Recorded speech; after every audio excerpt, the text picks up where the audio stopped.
Días de Vino y Radio, un programa presentado por Gabriel Ruiz López para todos los amantes del vino, agricultores, enólogos, sommeliers, bodegueros, comerciantes, restauradores, periodistas, conectando directamente desde Barcelona, España.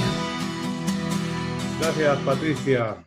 Buenos días, buenas tardes, buenas noches, depende del punto del planeta en el que estéis. Bueno, hoy ya volvemos a la normalidad, que la semana pasada fue un trago bastante duro, pero bueno, todo pasa y la tecnología vuelve a su sitio. Hoy viajamos a un punto singular en Málaga, en la Sierra de Ronda. Tenemos a Vivi García, que es una joven enóloga que elabora sus vinos allá. No es muy conocido que se elabora en vinos tintos y de gran calidad en la zona de Ronda. Y en Cortijo de los Aguilares, que además son vinos de pago, es donde ella misma nos explicará lo que es este concepto de vinos de pago. Hola Vivi, ¿qué tal? Muy buenas. Por fin. ¿Qué tal, Gaby? Pues sí, ha costado la conexión. Lo hemos conseguido. Sí, El que la sigue, la consigue. Sí, desde luego. Yo es que es eso, además soy bastante cabezón. Y cuando quiero hacer algo, lo tengo que hacer. Muy bien. Bueno, pues primero muchas gracias por estar aquí. Gracias a ti. Y quisiera que tú misma nos cuentes primero tu recorrido en el mundo del vino, cómo llegaste a él, y luego, bueno, entramos ya en la historia de Ronda y el Cortijo de los Aguilares. ¿Vale? Muy bien. Pues yo al mundo del vino llegué de forma tangencial, porque no era en absoluto mi intención dedicarme a este tema. Mi familia, yo soy de Sevilla y mi familia no tiene nada que ver con el mundo de la enología ni de la viticultura. Y yo desde pequeña lo que tenía una pasión que al principio mis padres trataron de mediante la educación, de reprimir un poco, y era la obsesión por los aromas. Yo lo olía todo, analizaba los olores, que casi siempre no son agradables, que es el problema, ¿no?, de la gente que olemos mucho y que tenemos mucho olfato, porque realmente estamos rodeados por muchos más aromas desagradables, olores desagradables, los aromas suelen ser buenos, que por aromas ricos, ¿no? Pero bueno, yo siempre lo olía todo, era como una obsesión, que mi madre se ponía loca, porque a donde llegaba lo comentaba, cómo olían las casas, cómo olía la gente, cómo olían las cosas, las comidas. Ajá. Y luego, pues, a través de muchos caminos vi que podía convertir esa obsesión un poco, o esa virtud en profesión, y estudié química y francés para irme a Francia y tratarme de formarme en ser nariz y hacer perfumes. Pero el último año de carrera se cruzó la química agrícola en mi camino. Me pareció muy interesante y como yo estudiaba en Sevilla, fuimos de visita a González Vías, que bueno, la visita a González Vías no puede ser más impersonal y menos, o sea, es una de las bodegas más visitadas de Europa y es muy interesante para alguien que no sepa de vinos y tal, pero bueno, que no es a lo mejor la típica visita que a uno se le ocurra que te provoque un cambio de rumbo en tu vida, ¿no? Pero sí que es verdad que aquel día descubrí que todo lo que llevaba estudiando durante años en la universidad, de química y tal, pues tenía una aplicación muy bonita, muy orgánica, que te vinculaba automáticamente con el campo a través de la viticultura, aunque no es una visita aquella en la que te lleven a la viña, pero bueno, la bodega está rodeada de viñedo. Y me interesó un poco el tema, y ya como estaba terminando la carrera, antes de irme a Francia, pues decidí hacer el máster de agrónomos de Madrid, que es donde conocí a Javi. Estuvimos un año estudiando juntos en Madrid, fue muy divertido. Y ahí hice mi primera vendimia durante el curso, porque pilla una vendimia durante el máster, que es de febrero a diciembre, y la hice en La Rioja Alavesa, en Remínez de Ganuza, y fue una experiencia total. Aquello sí que fue una epifanía. Y bueno, un buen sitio además, ¿no? Sí, tuve esa suerte, con un equipo magnífico, con Fernando, con Jesús, y fue pues nada, una iluminación. O sea, entendí que me quería dedicar a eso siempre y nada, ya fue no parar. De ahí me fui a Chile, donde conocí al que hoy es mi marido, que también es enólogo. Nos conocimos trabajando en una bodega chilena y estuvimos varios años él allí y yo aquí. Él venía durante las vendimias aquí, yo iba allí. Y luego estuve... Sí, hay mucha... O sea, en nuestro mundo se da bastante. La verdad es que como es una profesión complicada, Sí, se suele dar bastante que acabemos con gente de la misma profesión.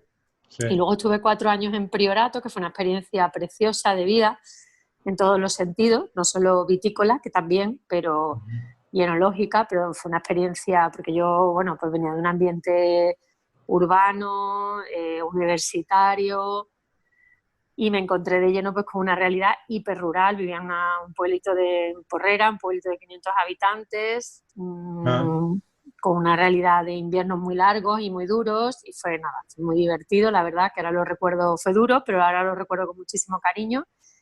Y estuve 4 años en Valllac, que fue una experiencia magnífica, en Seller Valllac. la Y bodega de Lluís. sí, sí, sí, era Ajá. mi jefe. Y Enric Costa, que falleció y que hoy su hijo es el que está a cargo de la empresa. Y nada, pues tuve la suerte de trabajar con una cantidad de viñedo viejo alucinante. Tiene la mayor concentración de viñedo viejo del Priorato, con unas cariñenas y unas garnachas, sobre todo cariñenas, increíbles. Y fue un momento muy excitante porque Priorato justo estaba desarrollándose mucho en aquella época ¿De y qué por año allí hablamos? pasaba.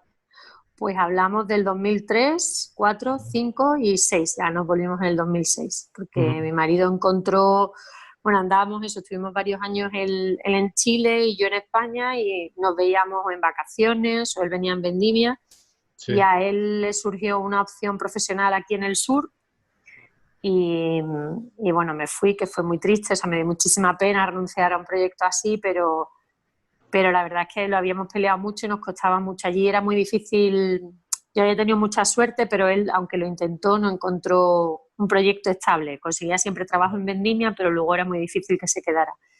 Y aquí en Ronda, que estaba como empezando, a mediados del año 2000, que bueno, había muchos proyectos en la zona como en ebullición, muchos inversores, y bueno, como fue el que encontró, pues, y ya que se venía a la España, pues yo me vine sin ningún proyecto, o sea, me vine un poco a la aventura. Y a Ajá. los pocos meses empecé a trabajar en Cortijo Los Aguilares y hasta hoy. Ya van pues 13 años, que parece que han pasado volando, no me lo puedo creer. Lo digo ahora y no Ujú. me parece rarísimo. Muy bien. Y bueno, pues la zona era bastante desconocida entonces, ahora quizás ya suena un poco más, pero bueno, tampoco es una zona... también justo cuando empezó a despuntar, empezó la primera crisis y ahora, bueno, ahora estamos todos en estado que no sabemos esto por dónde va a salir, Bueno, esto ya es otra cosa. Esto ya es otra movida. pero bueno, es una zona muy interesante con mucha tradición histórica. Ujú. En Ronda se ha cultivado, bueno, la viticultura ha sido la actividad principal desde antes de los romanos. La moneda romana de Ronda tiene, que eso era Cinipo, se llama Cinipo la ciudad, está muy cerca las ruinas de Acinipo de lo que es la Ronda de hoy. Sí, Y he visto fotos de esas ruinas. Tiene que sí, estar hay un compañero, de hecho, Federico Schatz, un bodeguero alemán, que tiene un vino que se llama así, muy rico, del Lemberger, la Cinipo.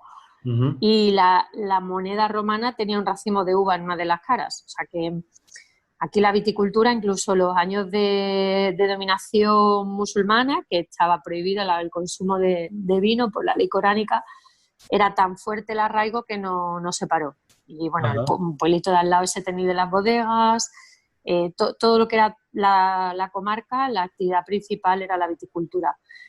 Pero la filoxera en España entró por esta zona. De hecho, entró por el puerto de Málaga y esta fue una de Así. las primeras, sí, fue una de las primeras comarcas en verse afectada. Y es Ajá. verdad que a día de hoy estamos en el siglo XXI, las comunicaciones, porque Ronda es una ciudad de sierra, de montaña, Sí. y las comunicaciones son difíciles a día de hoy, pues imagínate hace 150 años, mucho más. Y Y sin ir tan para entonces, atrás. Sin ir tan para atrás. Nos vamos 30 y ya. Hace sí, 30 años la carretera no era la misma que la de ahora. bueno, no, vamos, que la de hoy es muy parecida, o sea, es que en eso se avanza muy poco Y entonces lo que ocurrió fue que se paró completamente la actividad. Fue una pena, ¿no? En pocas semanas está documentado. Empezaron a morir cepas, ya se sabía qué era porque no había la incertidumbre inicial de Francia, ¿no? Ya está perfectamente identificada la causa. Y aquí lo que ocurrió pues que no hubo forma económica de recuperar la actividad y automáticamente se abandonó el viñedo después de más de 2000 años de actividad. Había en la época más del triple de hectáreas de las que hay hoy, son ya 30 bodegas y fue una pena, ¿no? Hay pueblos como Atajate, por ejemplo, que está a 5 kilómetros de Ronda, que contaba con 5 destilerías y perdió en cuestión de un año y pico el 80% de su población, o sea, una migración fortísima a Venezuela, a Madrid, a Suiza, porque no había capacidad de mantener a una población que todo giraba en torno a la uva y al vino y desapareció automáticamente y no tenían capacidad económica para replantar. Así que fue una pena y en los años 80 algunos pioneros, pues este bodeguero alemán, Federico Schatz, o el príncipe Alfonso de Hohenlohe, que en otra escala, un poco un proyecto mucho más grande, trajeron de vuelta una tradición milenaria que se había perdido y empezaron a cultivar viña. En el caso de Federico, su familia se dedican a la viticultura desde hace siglos en Alemania. Ajá. Y empezó probando con variedades alemanas, luego plato francesas y ahora, bueno, que tiene un batiburrillo muy, muy divertido. Y el príncipe Alfonso vino de la mano de Michel Roland, así que todo lo que plantó fue variedades francesas y tempranillo. Y antes, sí. Antes de la filoxera, ¿qué era lo que había por ahí? ¿Qué tipo de...? Pues hay bastantes tratados de viticultura de la época, pero antiguamente los viñedos no eran como ahora, ¿no? O sea, la configuración que vemos hoy de viñas monovarietales, ordenadas, eso es actual. Entonces aquí, como es verdad que no se recuperó inmediatamente, ¿no? Como por ejemplo en el caso del Priorato, que lo conozco bien, que se plantó casi todo garnacha y cariñena porque eran muy productivas y ayudaban a los payeses a recuperar pronto las pérdidas, aunque alguno mantenía alguna variedad de estas más antiguas. En este caso se perdió totalmente. Entonces hay tratados que hablan de variedades, pero claro, al final hay muchas sinonimias, tampoco a ciencia cierta se sabe bien porque cuando eran variedades de mucha tradición, como era el caso de aquí, a menos que tengas testimonios genéticos o luego de plantaciones antiguas, al final son nombres muy locales. O sea, al final cada uno le daba un nombre, pues como pasa con la Tempranillo, ¿no? Que tiene tantas denominaciones. Entonces sí que hay algunos tratados del siglo XVIII de botánicos que viajaban por Andalucía e identificaban variedades, pero al final muchas veces se encontraban que la misma variedad la tenían en muchos sitios con nombres diferentes, ¿no? Hay un proyecto muy bonito de mi amiga Ana de Castro que están buscando la recuperación de variedades antiguas, están trabajando con titilla de rota, melonera, rome, que hay también en la Sarquía, de rey, perruna, pero yo encuentro muy difícil y muy complicado, como se ha perdido completamente, establecer un paralelismo entre lo que había antes y lo que podríamos buscar ahora, porque a mí realmente, más que el patrimonio varietal, que sí que es una pena que se pierda, porque ayuda, y ahora está muy de moda, y ayuda bastante a dar identidad a una zona, sobre todo cuando identifican con una o dos variedades, pues te ayuda muchísimo a nivel de marketing, en el extranjero, en dar un mensaje muy, muy directo al consumidor. Yo la pena que veo aquí es que se perdió la cultura, ¿no? De que sí que se respira en zonas vitícolas, el Priorato, ¿no? o Jumilla, o tierras de barro en Extremadura. No tienen por qué ser zonas sofisticadas, pero donde todo el mundo de una manera u otra está vinculado al mundo de la vid. Y aunque seas el farmacéutico o el médico del pueblo, tienes siempre una vinculación, pues eso, de tu padre tenía una viña, que de pequeño ibas a vendimiar, que todo el mundo sabe de... Y esa cultura es la que aquí falla un poco y bueno, llevamos años peleando por por reinstaurarla, ¿no? Y a mí me da mucha pena porque muchas veces nos valoran más el producto, la gente que viene de fuera, los extranjeros, que tenemos muchísimo turismo y que sobre todo el de cierta calidad pues busca siempre tomar producto local, ¿no? A mí no se me ocurre irme al Ringa o Alemania a beber Tío Pepe, eso lo hago aquí. Entonces allí pues quiero probar vinos de allí o de Mosela o del Nahe. Entonces esta gente que vienen de fuera aquí pidiendo producto local lo valoran mucho más muchas veces que los locales, ¿no? Entonces un poco la lucha que tenemos ahora, que ya hemos conquistado los mercados extranjeros, yo creo que ahora sería muy importante tratar de recuperar el cultura local de zona y que la gente sienta orgullo y saque pecho de vinos de la zona. Es verdad que en alta restauración y en hostelería en general sí que se está apostando mucho a nivel de Málaga y de aquí de la Serranía, pero muchas veces falla, pues no sé, a lo mejor negocios más sencillos que vinculan a los vinos de la zona como vinos caros, y es la conquista que tenemos que hacer ahora, ¿no? Y también que los particulares apuesten por vinos de aquí. Muchas veces pues los vinculan a proyectos que parecen que sean de otro planeta, ¿no? Y a día de hoy pues no deja de ser una realidad que haya 30 bodegas con bastantes familias de la zona viviendo del sector. Yo diría que la mayor actividad económica que hay en Ronda después del turismo, o sea que es una actividad muy importante. De todas maneras, en el factor tiempo va a costar menos recuperar eso que recuperar las variedades. Si quieren recuperar variedades, eso puede llevar años, pero bastantes años de... Pero mira, lo de las variedades, o sea, ya te digo que sí que facilitaría mucho el tema de marketing, pero no me parece algo tan... O sea, yo, por ejemplo, en Priorato, con las que constituyen la identidad de hoy, no son las que había antes de la filoxera. O sea, esas llegaron de fuera, del sur de Aragón, con idea de ayudar al payés a recuperar pronto las pérdidas porque son. De hecho, yo tenía plantaciones jóvenes y son muy productivas cuando es viñedo joven. Sí. Entonces, al final, pues a día de hoy constituyen la identidad, pero en su día no eran foráneas. Toda la uva no deja de ser un proceso de evolución y de viaje y de adaptación de la planta a distintas condiciones, a cruces genéticos. Y gracias a que nuestros abuelos y bisabuelos y tatarabuelos eran yo creo que eran bastante valientes y se atrevían a comprobar muchas cosas, hay el mapa y la variedad varietal que hay hoy. Sí. Entonces, realmente jamás se me ocurriría llegar a una zona con una tradición de decenas de años o de siglos incluso, con una variedad que vean que funcione y arrancarla para plantar, yo qué sé, Cabernet, ¿no? Que se ha hecho en otras zonas, pues se ha arrancado en variedades locales. Desgraciadamente se ha hecho. Se ha hecho. Entonces entiendo que hay un movimiento de defensa de lo autóctono que yo, por supuesto, apoyo y entiendo. Lo que ocurre es que aquí eso no ha ocurrido. O sea, aquí no había durante 100 años nada de viña. Tenían algunos abueletes viñedos en casa, una parra para uva de consumo, o sea, uva de mesa. Sí, sí.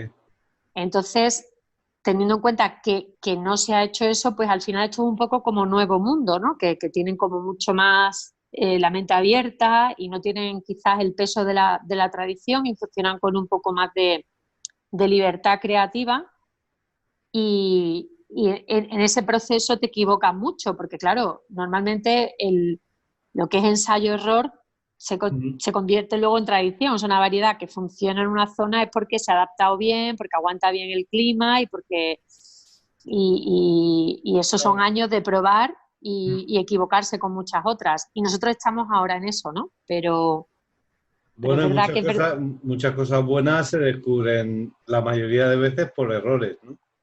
Claro. Pero bueno, que la tradición tiene la ventaja que te da un trabajo ya hecho, ¿no? De una variedad pues normalmente bien adaptada a un clima, a un territorio. Y nosotros eso lo tenemos que descubrir. Pero, a ver, pues el caso de la Pinot Noir, ¿no? Que quizás nos ha unido hoy en esta conversación. Sí, luego te comento. Es muy popular nuestro vino, es nuestro vino probablemente más conocido. No fue idea mía, vamos, yo cuando llegué ya llevaba años plantada y ha sido un desafío enológico, pero sobre todo vitícola, manejarla y llevarla a buen puerto cada año. De hecho, ha habido años que nos hemos estrellado porque es una variedad muy difícil de trabajar. A mí no se me ocurriría plantar más Pinot Noir porque la verdad, y de hecho mucha gente en la zona se cree que es que como que queremos acaparar la producción, y cuando otros productores me preguntan, digo, ni se te ocurra plantarla, si es que es un desastre económico, Sí. vitícola, no sé, claro, es muy difícil de trabajarla, Ajá. pero Esa fama tiene, esa fama tiene. no, es que es así y esto no es Borgoña, o sea que, pero en cambio hay otra variedad francesa que trabajamos, que es la Petit Verdot, que se adapta increíble. Entonces, pues sí, el nombre es francés y se conoce porque la tienen en Burdeos como mejorante para ciertos años que madura bien. Y aquí podemos irnos a monovarietales y es que se da fenomenal. Entonces, yo ahora he plantado No, va que me gusta garnacha, mucho también. Está... claro, pero que aquí se está dando increíble. Ujú. Entonces, y sí es francesa, pero como tantas otras que vienen de allí, o los franceses luego trabajan con garnacha en Chardonnay y no nos tiramos de los pelos, o sea, nos encanta, de hecho, rayas, ¿no? A todos, pues al final es una cuestión Bueno, de es que además por ahí fuera se le conoce como Grenache Grenache, claro. y Al que eso da final, un bastante amigo rabia. dice que que le hace mucha gracia el racismo, la xenofobia pelográfica. Yo, la verdad, con el tema de las variedades, además con mi marido es chileno y he trabajado mucho allí, ya te digo, respeto mucho la tradición y nunca se me ocurriría si llegara a una zona nueva para mí, ¿no? No nueva como es un poco Ronda, ¿no? Pero una zona con cierta tradición, buscaría las mil maneras de lo que tengan allí plantado, por simple que parezca, Ujú, tratar de hacer algo rico, que seguro que hay una manera de lograrlo, pero cuando no hay nada, ujú. tan lícito es plantar graciano, como he hecho yo ahora, o garnacha, que Sí. he plantado distintos clones en una nueva plantación de hace 6 años y estuve años antes de dar el paso, pero he plantado más Petit Verdot, es que se da increíble. Entonces Ujú. muchas veces dicen, ay, pero Petit Verdot, ¿cómo se te ocurre habiendo tantas variedades mmm, autóctonas? Pero bueno, es que da vinos muy ricos, o sea, que porque vamos a renunciar a algo que aquí se da también, es que quizás en el futuro será la variedad que sea nuestra identidad, ¿no? Y no pasa nada. O sea, a mí no me parece que sea malo porque tenga origen francés, es que ellos no tienen capacidad de madurarla como nosotros por su clima, nosotros Ujú. sí. Sí, Bueno, sí. es un poco lo que he hecho. Justamente de eso quería hablar ahora, del tema del clima, porque estáis muy, muy al sur, pero como estáis a una altitud bastante considerable, creo que son 900 metros de media, ¿no? Sí, de media, sí tenemos viñas más altas. Pues tenéis un microclima allí que quería eso, que comentaras un poquito el tema, porque claro, es lo que llama la atención. De hecho, yo tengo Claro, un amigo que es productor en Francia y siempre me pincha un poco con el tema de los blancos, sobre todo, ¿no? Es que en España no sois capaces de hacer blancos como nosotros porque, claro, no tenéis el clima que nosotros, la acidez, no sé qué. Y bueno, perdona, que hay quería que unos me blancos hablas. ahora en nuestro país. No, no, ha cambiado en los últimos 5 años o algo así, ¿eh? Tampoco mucho más.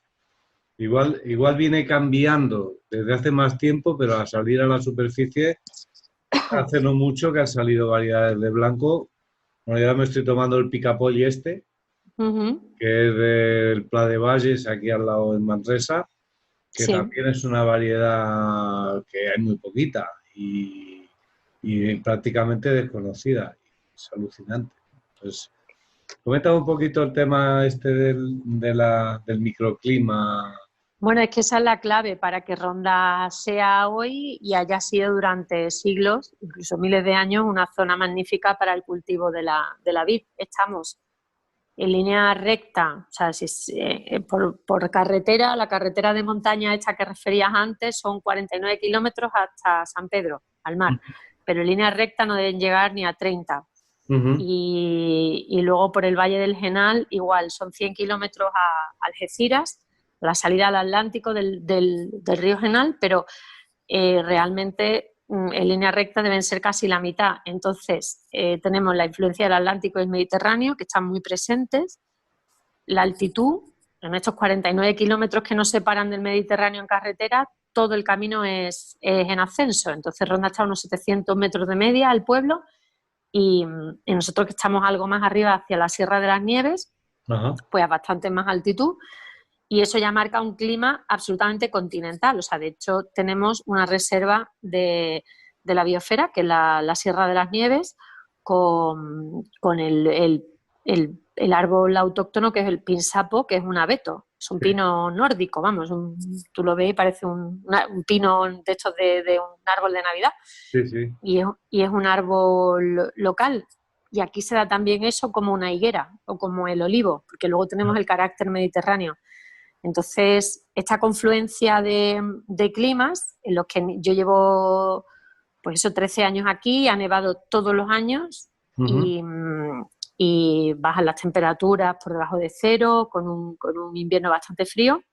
Eso es lo que te iba a comentar, tiene que haber unos contrastes brutales. Muy fuertes. Incluso ahora, hoy ha hecho bastante calor y ya se nota que van bajando las temperaturas y las noches son siempre frescas, ¿no? Esa es la clave un poco de la acidez que está presente en todos los vinos, sea cual sea la variedad, y es por el contraste térmico tan grande que hay entre el día y la noche. Al final el calor y el sol es el del corazón de Andalucía, estamos muy cerca de Antequera, que sería el punto geográfico del centro de Andalucía, y tenemos el sol del sur, pero un índice de pluviometría que es el mayor del país muy cerca, que es Grazalema, que es el punto donde más llueve de España, el pueblo con más lluvia, Grazalema, en la Sierra de Cádiz. No me digas. Que está, sí, a 30 kilómetros. Nunca nadie lo vincularía, todo el mundo pensaría en Galicia o en Asturias. Exacto, yo hubiera dicho Vigo o Orense, ¿no? Sí. Lo que pasa es que aquí la lluvia está concentrada en los meses de invierno y suele ser muy abundante y en invierno.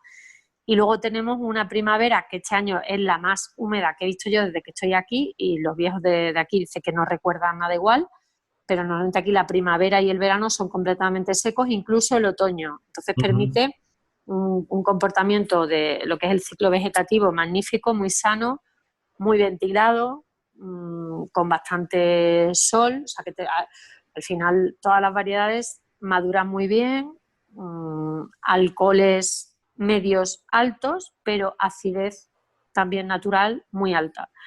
Eso hace que se equilibre y no resulten vinos pesados ni alcohólicos, porque tienen todos muy buena acidez y maduran muy bien. Entonces hay un abanico varietal enorme, que yo llevo un montón de años aquí, y por todos los vinos que pruebo de gente de la zona, de compañeros, pues claro, como hay tanta variedad, pues hay como muchas identidades y muchos vinos diferentes.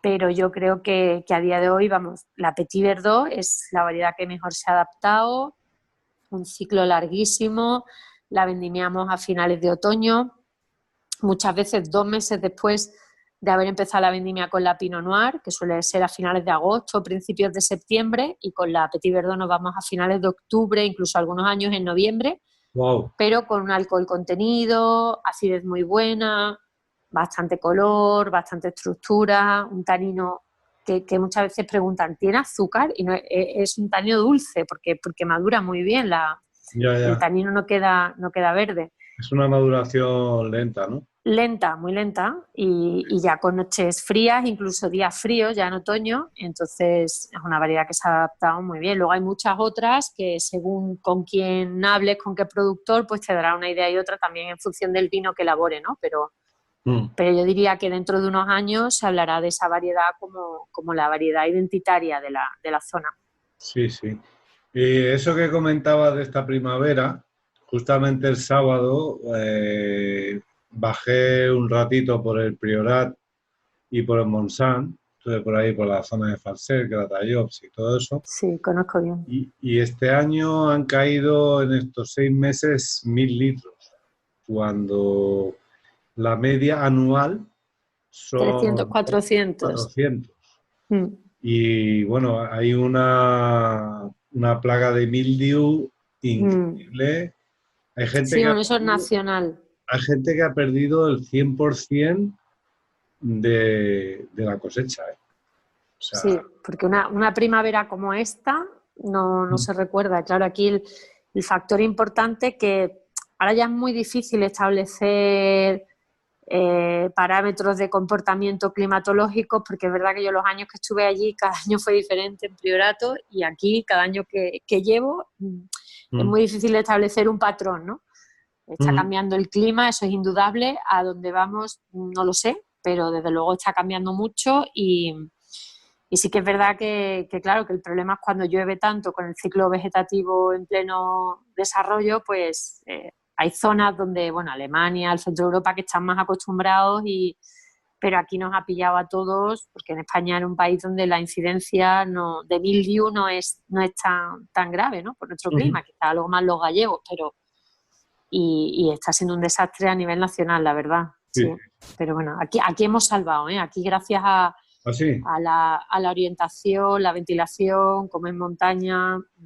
Menos mal. No ha hecho, sí, no nos han dado condiciones y, bueno, algún foco aislado, pero no es el problema que se está viviendo en otras zonas, afortunadamente. Sí, no. También me llegaron ondas de Rioja la semana pasada, que estaban ahí con unos problemazos del copón. PNDs, Galicia, bueno, sí. Pero bueno, eso es una cosa que el público ignora también, ¿no? Que esto, tú ves el vino en una botella y te piensas que se hace tan fácil, ¿no? Cuando tienes que estar prácticamente todo el año mirando al cielo. Pues si no es una cosa, es otra. Si no llueve mucho, llueve poco. Si no te cae una pedregada. Si no, bueno, tienes... No, lo excitante un poco, pero muy difícil de este sector, es que independientemente de lo bien que lo hagas, que también es muy importante, de lo bien que cuides el viñedo, de lo bien que funcione tu equipo, de lo bien que te portes luego con la uva en la bodega, luego hay un factor que depende absolutamente de la climatología y que ahí ya puede ser, vamos, por muy experto que seas, si te vienen dadas, no hay forma de... Si te viene la uva en malas condiciones, no vas a poder hacer... Puedes a lo mejor intentar hacer algo decente, pero bueno o muy bueno, pues, no te va a salir.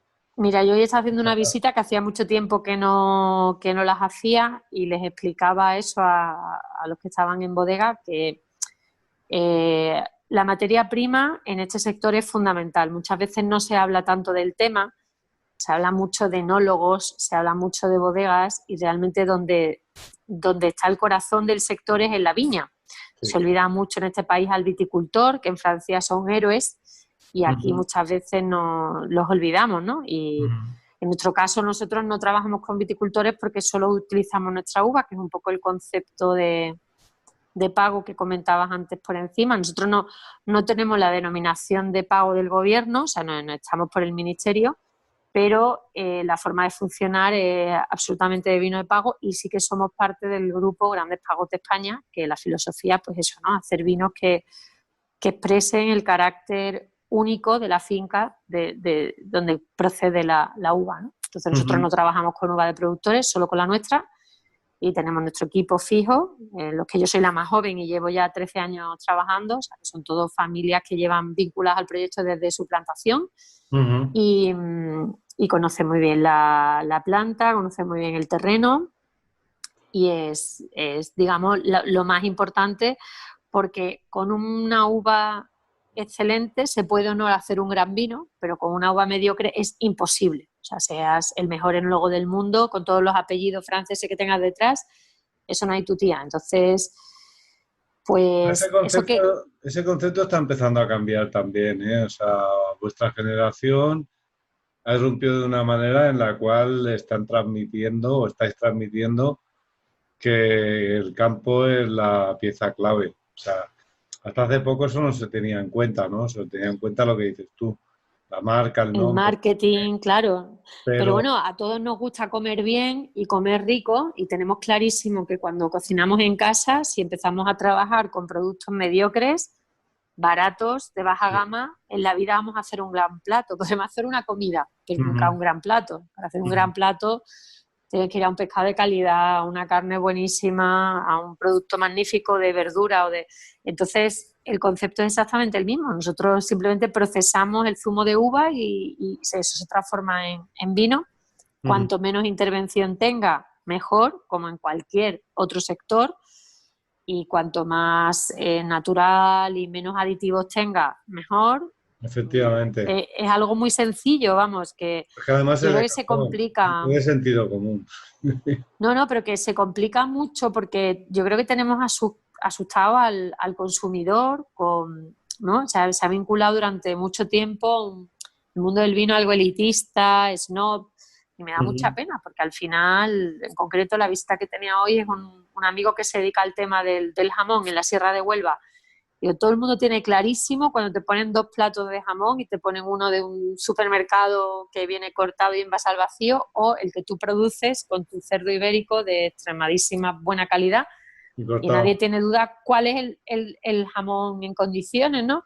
Y en un vino, aunque influyen muchos más componentes, pues no sé, sensoriales, pero al final un buen vino, caro o barato, ¿eh? Que con esto no estoy diciendo que tenga que ser un vino caro. Tenemos la suerte de vivir en un país donde se pueden consumir vinos extraordinarios a un precio súper competitivo. En Francia Aquí. probablemente hagan los mejores vinos del mundo, pero también hay que pagarlo.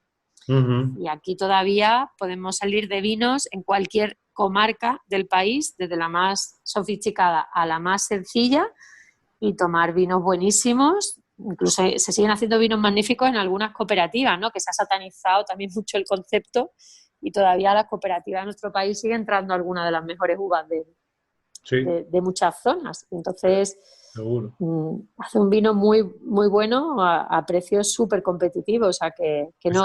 Para mí, Esa es la envidia de mis amigos bodegueros franceses. Que dicen, joder, claro. si yo pudiera vender al mismo precio que vosotros, bueno, es lo que hay. ¿Qué vamos a hacer? Hombre, es un poco ruinoso muchas veces para el sector, en el Sí, sentido de que o sea, no estoy defendiendo los vinos baratos, pero que es verdad que en España, pues por costes productivos, si comparamos la mano de obra con otros países, y por desgracia, o sea, que eso no debería ser así, si de lo que se trata es que no, que pudiera pagarse al viticultor lo que merece, igual que a cualquier productor, sí, ¿no? sí, no, eso plenamente de acuerdo, pero tiene que haber ahí una especie de baremo intermedio, ¿no? Que no, ya sé, pues para beber bueno tienes que gastarte más de 60 o de 80 euros, que por Yo no lo creo. 20, que por 20, que por 18, por precios así, puedas ya tomarte algo muy bueno. Hombre, yo Realmente, vivo al lado de Jerez, y en Jerez, con 20 euros, bebes es- virguerías, o sea, joyas de sacristía, o sea, que realmente eso, tenemos la suerte que si el Jerez, por ejemplo, se hiciera en Francia, sería un valdría una producto pasta. exclusivísimo, pues tipo el champán, ¿no? Y bueno, Tendríamos que saber hacerlo valorar más, desde no, luego. no, si en eso están, y es Pero, una revolución que tiene pero que llegar porque hay que dignificar. Al final ahí el que pierde es el de abajo, o sea, mm, las grandes pero, casas normalmente no pierden, y normalmente pierde el viticultor, que es el productor, y es al que hay que mimar. Entonces, no, que por favor que nadie entienda que yo esté defendiendo los vinos baratos, pero que por no, desgracia para el perdona. sector productivo en el que estamos es así, y que para el consumidor es una ventaja enorme, que a día de hoy puede tomar vinos españoles. Pero vamos, te puedes ganar la Perdona, vida pero muy dignamente. a diario tampoco hay mucha gente que pueda pagar 20 euros a diario. Entonces, No, si tienes pero sí que es verdad. un vino súper digno, entre 2 y 3 euros, pero muy, muy digno, y puedes beber a diario, pues oye, está bien. Quiero Hombre, decir, el problema es que los vinos a ese precio sí que es verdad que difícilmente. O sea, yo creo que a partir de 5 o 6 euros estamos hablando ya de un precio en el que una persona se puede ganar la vida en este ahí ya negocio. Por tienes debajo de eso ya algo. hay que irse a grandes empresas o a cooperativas. Claro, claro, efectivamente, efectivamente, pero bueno, 5 o 6 euros ya tienes vinazos, incluso. Por eso, ¿no? A ese precio ya te puedes ganar la vida con dignidad, y de hecho, Sí. bueno, en muchas bodegas vendemos los vinos salida de bodega a ese precio, ¿no? Lo que pasa, luego hay también que analizar qué pasa con el vino hasta que llega al consumidor final, ¿no? Que esa es otra película. Hay vinos Sí. estupendos que se venden, salen de bodega a 10, 12 euros, y luego los ves a precio final a un disparate, ¿no? Bueno, Y ya entonces, no te cuento en según qué países. ya, con las tasas y... Sí, No, pero aquí ya simplemente a nivel local, ¿no? Cuando se vende en nacional, y muchas veces lo vemos nosotros, que nuestro mercado natural es la Costa del Sol, donde somos un producto local, y es muchas veces una locura nuestros propios vinos, de nuestra marca. O sea, el precio que tú lo ves al final en un restaurante, dice, bueno, si esto ha salido de bodega a 14, 15 euros, que lo estoy vendiendo a 70, o sea, es que ni el productor ni el distribuidor está ganando lo que gana una persona por abrir la botella, ¿no? Al final, y evidentemente, pues tiene que tener un coste añadido por el espacio, que normalmente son sitios muy pintones, pero que yo creo que si en España hiciéramos un ejercicio de marcar los vinos un poco menos exageradamente, el consumidor se animaría a disfrutar más y probar vinos menos caros. A mí misma me da mucha rabia, siendo mi marido y yo los dos enólogos, cuando vemos una carta así de vinos disparatados, ¿no? De precio que tú sabes que lo puedes comprar por una quinta parte en cualquier tienda, que te estás metiendo un margen desorbitado, ¿no? Entonces, sí, no, se ven barbaridades. Y bueno, ya casi acabando porque el tiempo va muy rápido. No, quería comentar contigo un poquito el tema este de grandes pagos de España. Sí. Para que la gente sepa lo que es. Un poco la organización que tenéis ya lleva unos años pegando fuerte ahí, estáis un poco fuera de los circuitos, ¿no? Tenéis vuestro propio circuito, ¿no? Bueno, al final lo que viene es una asociación de bodegas sin ánimo de lucro. Se fundó a principios de los 2000. Inicialmente eran unos pagos manchegos de Castilla-La Mancha. Eso fue iniciativa de Carlos Falcó, entre otros, ¿no? Claro, que acaba de fallecer con otro de los socios, con Alfonso Cortina, y que también fue fundador, y empezaron pues una asociación de bodegas que sí que tenían la denominación de origen pago, y fueron abriendo a bodegas de otras zonas, de la otra Castilla, y ya empezaron a unirse al grupo otras bodegas. ¿Cuántos sois? Ahora mismo somos 32. Wow. 32 bodegas. Está bien. Y el objetivo, vámonos, es un grupo dinámico. Entran algunas, salen otras, por diferentes motivos. Y bueno, es un grupo magnífico porque no somos competencia. Al final, seamos muy grandes o muy pequeñas, nosotros debemos ser una de las más pequeñitas, y hay bodegas magníficas. Vamos, enumeraría las 32 porque son, cada una en su zona, son estupendas. Y bueno, al final se generan muchas sinergias internas, comerciales, de marketing, pues también, ¿no? Técnicas. Para mí es la más interesante. De hecho, yo formo parte del comité que organizamos todos los años 1 o 2 viajes técnicos de todos los enólogos o los que llevan el campo, en las que son más grandes, que suele haber varios técnicos, uno que lleva bodega, otro que lleva campo. Y visitamos zonas, invitamos a productores de bodegas, aunque no sean del grupo, a científicos para charlas divulgativas, y la verdad es que es apasionante porque al final hay un intercambio de conceptos, de ideas. Siempre catamos. Trabajamos con Juancho Asenjo, que es un formador magnífico de profesionales del tema del vino, la somillería, y que es una enciclopedia, y nos hace catas impresionantes de vinos del mundo, que muchas veces los enólogos acabamos encerrándonos en nuestra zona, en nuestra uva, y hay que abrirse. Es fundamental viajar y abrirse y probar. Y cuando además está guiada, que no es que abra botellas solo en casa, ¿no?, probando, sino que además, pues Juancho, cada vez que nos prepara una cata, al final son 2 o 3 horas de disertación sobre la zona, interesantísima. Y bueno, pues es un foro de intercambio de ideas, de conceptos.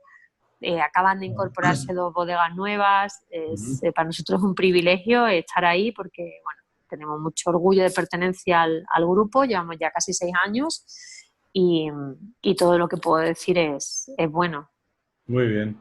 Pues bueno, ya para acabar, siempre tengo 2 preguntas para el invitado o invitada.